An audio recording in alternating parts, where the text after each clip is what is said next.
السلام علیکم، آپ دیکھ رہے ہیں پروگرام ذرا سوچیے J91 نیوز کی جانب سے۔ پاکستان کے army chief general Asim Munir نے کل کی پریس کانفرنس اور اس پریس کانفرنس میں انہوں نے بہت اہم پوائنٹ جو تھے وہ ہائی لائٹ کیے۔ اب یہ جو پریس کانفرنس کی ان کا جو پیغام تھا، جو میسج تھا جو وہ ڈیلیور کرنا چاہ رہے تھے، ان کا جو مقصد یہ تھا کہ ابھی جس طرح آپ جانتے ہیں کہ ریسنٹلی بنگلہ دیش میں جو ڈکٹیٹر ان کی جو پرائم منسٹر تھی حسینہ واجد، ان کو سیٹ سے ہٹایا گیا اور عوام اور پروٹیسٹ کی پاور نے، اسٹوڈنٹس کی پاور نے اس کو سیٹ سے ہٹایا۔ تو وہ جو ایک ایلیمنٹ تھا اور سوشل میڈیا پہ کافی زیادہ جو بات چل رہی تھی، جس میں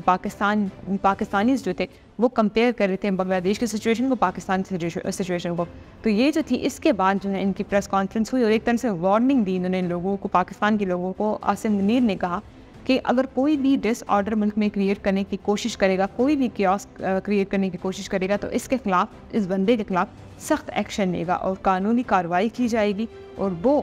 آرمی جو ہے وہ کسی بھی قسم کا ڈس آرڈر ملک میں برداشت نہیں ہونے دے گی۔ انہوں نے دوسری بہت اہم جو بات تھی وہ ہائی لائٹ کی، وہ انہوں نے ٹارگٹ کیا ریلیجیس لیڈرز کو۔ انہوں نے کہا کہ جتنے بھی ریلیجیس لیڈرز ہیں وہ ایکسٹریمزم کو پروموٹ کرنے کے بجائے جو یونٹی ہے، کوآپریشن ہے، اس چیز کو پروموٹ کریں اور ٹالرنس جو ہے ملک میں لوگوں میں وہ کریٹ کرنے کی کوشش کریں۔ اور تیسری اہم بات انہوں نے یہ کی کہ جو بھی ایکسٹریمزم کو پروموٹ کرے گا یا جو زبردستی اسلام کی طرف جو مائل کرتے ہیں لوگ، وہ یہ کام کریں گے، اس کے خلاف بھی اسٹرکٹ ایکشن لیا جائے گا۔ ایک اور اہم بات انہوں نے افغانی ریفیوجی کے حوالے سے کی، انہوں نے کہا کہ افغانی ریفیوجیز جو ہیں ہمیشہ سے ہم نے ان کو سپورٹ کیا، اور پاکستان یہی چاہتا ہے کہ پاکستان اور افغانستان کے جو ریلیشنز ہیں وہ آپس میں اچھے رہیں اور اچھے طریقے سے، پازیٹیو طریقے سے یہ آگے بڑھیں۔ جنرل عاصم منیر نے کشمیر کے ایشو کو ہائی لائٹ کیا اور کہا کہ یہ ایک انکمپلیٹ ایجنڈا ہے اور وہ اس کو یہ والا جو ایشو ہے اس کو سالو کرنے کی ضرورت ہے۔ اسپیسیفکلی انہوں نے پاکستان اور انڈیا کی بات کی۔ ہمارے وزیر اعظم شہباز شریف بھی اس ایونٹ میں موجود تھے اور انہوں نے بھی اپنے پوائنٹس سے وہ رکھے، لیکن ایک اہم بات جو انہوں نے کی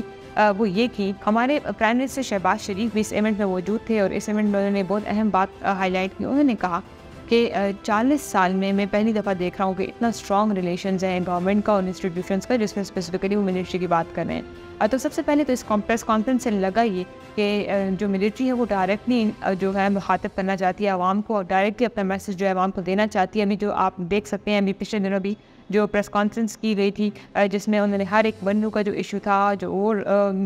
مسئلے چل رہے تھے، اس پر بات کی،